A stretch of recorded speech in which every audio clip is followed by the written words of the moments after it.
IVS ఈరోజు మనం DSC school assistant గణిత శాస్త్రము తెలుగు మరియు సంస్కృత అకాడమీ ఆంధ్రప్రదేశ్ వారి బుక్ అండి. ఇందులో సంభాగం చెప్పుకున్నాము. నెక్స్ట్ నిరూపక రేఖా గణితంలో ఈ కాన్సెప్ట్ చెప్పుకున్నామండి. కొన్ని ప్రాక్టీస్ ప్లాన్స్ కూడా చేసుకున్నాము. సో మనము కంటిన్యూషన్గా లాస్ట్ వీడియోకి 94th బ్లాంక్ని చెప్పుకోవాలండి. ఈచ్ అండ్ ఎవ్రీ బ్లాంక్ కూడా ఒక ఫార్ములా వస్తేనే మనకు వస్తుందండి. ఫార్ములాస్ బాగా ప్రాక్టీస్ చేసుకొని ఈ సమస్య చేసుకోవాలి. చూడండి, A X plus B Y equal to A plus B A of X minus Y plus B of X plus Y equal to B సరళ రేఖల మధ్య లఘు కోణము అని అడిగారు. సో మనకి ఇక్కడ వాళ్ళు కనుక్కోవాలండి. First m1 equal to A by B, m2 equal to A plus B by A minus B. తర్వాత ఫార్ములా ఆ లఘు కోణానికి ట్యాన్ తీటా ఫార్ములా వేసుకొని m1 minus m2 by 1 plus m1 m2 చేస్తే మనకి 1 వస్తుంది. అప్పుడు తీటా ఈక్వల్ టు 45 degrees వస్తుందండి. Next రెండు సమాంతర రేఖల మధ్య దూరం ఫార్ములా వచ్చేసి ఇక్కడ -4 అంటే C1 మైనస్ 9/2 ప్లస్ 9/2 అవుతుందండి. ఇక్కడ divided by root of a² plus b² అవుతుందండి. సో ఇక్కడ మనము దీన్ని కూడా 5x minus 3y minus 4 equal 0 కాబట్టి దీన్ని కూడా 5x మైనస్ 3yగా ఫామ్లో రావాలంటే ఇక్కడ 2 మనం కామన్ తీయాలి. అప్పుడు 9/2 అవుతుంది. ఇక్కడ c వాల్యూ వచ్చేసి C1 plus C1 minus C2 modulus చేసుకుంటే root of a² plus b² అవుతుందండి. నెక్స్ట్ రెండు రేఖలు సమాంతరంగా ఉంటే వాళ్ళు సమానం చేసి k వాల్యూ కనుక్కోవడమేనండి. దీనికి చతురస్రంలో ఒక శీర్షం ఇచ్చారు, ఒక వికర్ణ సమీకరణం ఇచ్చారు. రెండో వికర్ణ సమీకరణం ఎలా కనుక్కుంటామంటే ఇప్పుడు దీనికి వాల్ వచ్చేసి -a/b, దీనికి లంబరేఖ వాల్ వేసుకొని ఆ బిందువు వాలు ఇచ్చినప్పుడు సమీకరణం వేసుకొని చేసుకోవడం అనేది. నెక్స్ట్ గుర్తుపెట్టుకోవాలంటే ప్రాసెస్ ఇక్కడ 3x plus 4y plus 6 equal 0 రేఖలు లంబంగా ఉంటూ x అక్షం మీద -4 అంతర్ఖండం చేసే రేఖ ఏమవుతుందన్నారు. దీనికి కూడా వాలు కనుక్కుంటే -a/b అంటే -3/4 లంబరేఖ వాల్ 4/3. తర్వాత x అక్షం మీద -4 అంతర్ఖండం అంటే -4, 0 x అక్షం మీద బిందు రూపం కాబట్టి బిందువు వాలు ఇచ్చినప్పుడు సమీకరణం ఫార్ములా వేసి చేసుకోవడమే. నెక్స్ట్ 4, 1 బిందువు నుంచి ఈ సరళ రేఖ గీసిన లంబపాదం ఎంత అన్నారు. సో దీనికోసం మనం దీని వాలు -b/a మైనస్ a/b చేస్తే లంబరేఖ వాలు -4/3. సో వాలు బిందువు ఇచ్చినప్పుడు సమీకరణం కనుక్కోవాలి. తర్వాత ఈ సమీకరణం రెండింటిని సాధిస్తే వచ్చేదే లంబపాదం అండి. 8/5, 21/5. సరళ రేఖతో బిందువు ప్రతిబింబం అన్నారు.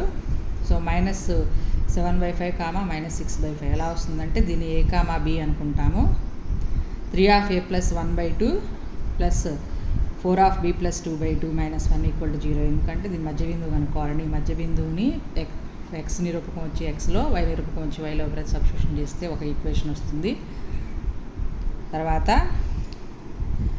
ఈ 1, 2 a, b తీసుకుంటే వాల్ వచ్చేసరికి ఇక్కడ మనకి -a/b 4/3 వస్తుందండి. అప్పుడు వాలు a, b బిందువు ఇచ్చినప్పుడు సమీకరణం కనుక్కుంటాము. ఈ రెండు సమీకరణాలను సాధిస్తే మనకు వచ్చేదే ప్రతిబింబం అవుతుంది. తర్వాత x secant alpha plus y cosecant alpha equal to a, x cos alpha minus y sine alpha equal to a cos 2 alpha. సరళ రేఖకు మూల బిందువు నుంచి లంబ దూరాలు ఇస్తే 4p² ప్లస్ q² ఏమవుతుంది అన్నారు. సో దీనికోసం ఈ విధంగా చేసుకోవాలండి. p equal to 4p². p value వచ్చేసి a ఇంటూ 0 మూల బిందువు కాబట్టి a into 0 plus b into 0 minus a by formula ప్రకారం చేసుకోవాలండి. ఇది కూడా root of sec² alpha plus cosec² alpha అవుతుందండి. వెనక ఈ కాన్సెప్ట్స్లో ఫార్ములా ఉంది, దాని ప్రకారం చేసుకున్నాము. తర్వాత p వాల్యూ వచ్చిన తర్వాత p వాల్యూని దీంట్లో సబ్స్టిట్యూషన్ చేయాలి. అలాగే q వాల్యూని కూడా సబ్స్టిట్యూషన్ చేస్తే మనకి a² అనే వాల్యూ వస్తుందండి. నెక్స్ట్ ఈ విధంగా రెండు సూచించే రేఖల మధ్య కోణం వచ్చేసి ఫార్ములా ప్రకారం చేసుకోవాలండి. ఈ విధంగా కాస్ ఇన్వర్స్ 4/√73. రెండు రేఖల మధ్య కోణ సమద్వికరణ రేఖల సమీకరణాలు కూడా ఫార్ములా ప్రకారం, ఇదిగోండి ఈ ఫార్ములా ప్రకారం చేసుకుంటే మనకి ఈ విధంగా వస్తుంది ఆన్సరు. సరళ రేఖలతో ఏర్పడే త్రిభుజం వచ్చేసి ఇక్కడ theta value cos 60 degrees equal to 1/2 అండి. ఈ ఫార్ములా ప్రకారం చేసుకుంటే అలాగే ట్యాన్ తీటా ఫార్ములా చేసుకున్న √3 వస్తుంది. తీటా ఈక్వల్ టు 60 degrees కాబట్టి సంబాహు త్రిభుజం అవుతుంది. రెండు 60 degrees ఉన్నాయి కాబట్టి. తర్వాత వాలులు ఈ విధంగా నిష్పత్తిలో ఉంటే హెచ్ వాల్యూ ఎంత అన్నారు. సో దీనికి ఇక్కడ y equal to m1x, y equal to m2x అనే రెండు సరళ రేఖలు మూల బిందువు గుండా పోతాయి కాబట్టి m1 ప్లస్ m2 అనేది ఇక్కడ -a/b -ba/b అన్నప్పుడు ఇక్కడ a అనేది 1 తీసుకుంటాం, ఎందుకంటే y ఈక్వల్ టు mx రూపంలో ఉంది కాబట్టి a అనేది 1 తీసుకుంటాం, b అనేది 6 తీసుకుంటాము, a b c అలా తీసుకుంటామండి. నెక్స్ట్ ఇక m1:m2 ఇచ్చారు కాబట్టి దాని నుంచి m2 ఈక్వల్ టు 2m1 అవుతుంది, 3m1 ఈక్వల్ టు 2h అవుతుంది, h ఈక్వల్ 3m1/2 అండి. ఇక్కడ 2m1² equal to b, m1 equal plus or minus √3 చేస్తే 3√3/2 వస్తుందండి. మూల బిందువు గుండా పోతూ 30 డిగ్రీల కోణం చేసి సరళ రేఖాయుగ్మ సమీకరణం ఫార్ములా ప్రకారం చేసుకోవాలండి. ఇది చేస్తే విధంగా y equal to 13x² plus 12x² minus 3y² equal to 0 వస్తుంది. త్రిభుజ వైశాల్యం కూడా ఫార్ములా ప్రకారమే చేసుకోవడమేనండి. ఇది కూడా 36 వస్తుంది. ఒక బిందువు ఇచ్చారు, రేఖాయుగ్మానికి లంబంగా ఉండే రేఖా సమీకరణం ఏ విధంగా అవుతుంది అంటే దీనికి కూడా ఫార్ములా ప్రకారం చేసుకోవడమేనండి. వెనక ప్రతి సమ్ము కూడా ఫార్ములాస్ ఉన్నాయండి, ఈ కాన్సెప్ట్స్లో వాటి ప్రకారం చేసుకోవడమే. రెండు రేఖలు, ఇది ఒక సమీకరణం, వృత్త సమీకరణం సూచించే సరళ రేఖల ఖండన బిందువు ax² plus 2hx plus by² plus 2gx plus 2fy plus equal to 0 అనే సమీకరణం సాధారణ రూపం ఇది. దీని నుంచి ఈ విధంగా hf minus bg/ab minus h², hg minus af/ab minus h² అనే ఖండన బిందువు ఫార్ములా అవుతుంది. ఈ విధంగా సరళ రేఖ యుగ్మాన్ని సూచిస్తే ఏ విలువ, దీని సాధారణ రూపం ఈ విధంగా వేసుకోవాలి. abc plus 2fgh minus af² minus bg² minus ch² equal to 0.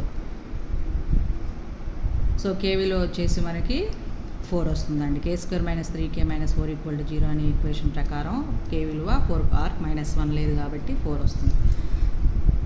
తర్వాత రెండుని రేఖల మధ్య కోణం అన్నారు, కాస్ థీటా ఫార్ములా వేసుకొని చేయడమేనండి. దీనికి 90 డిగ్రీస్ వస్తుంది. Theta equal to cos theta 0 కాబట్టి 90 డిగ్రీస్. సమాంతర రేఖా యుగ్మాల మధ్య దూరం formula cos theta equal to ఈ విధంగా 2√- -g² -ac/a (a+ b) ప్రకారం చేసుకోవాలి, 2/√10. సరళ రేఖకు ఉన్న లంబ దూరాల లబ్ధం ఫార్ములానండి. ఇది కూడా ఈ విధంగా ఫార్ములా ప్రకారం చేసుకుంటాము, 110/25.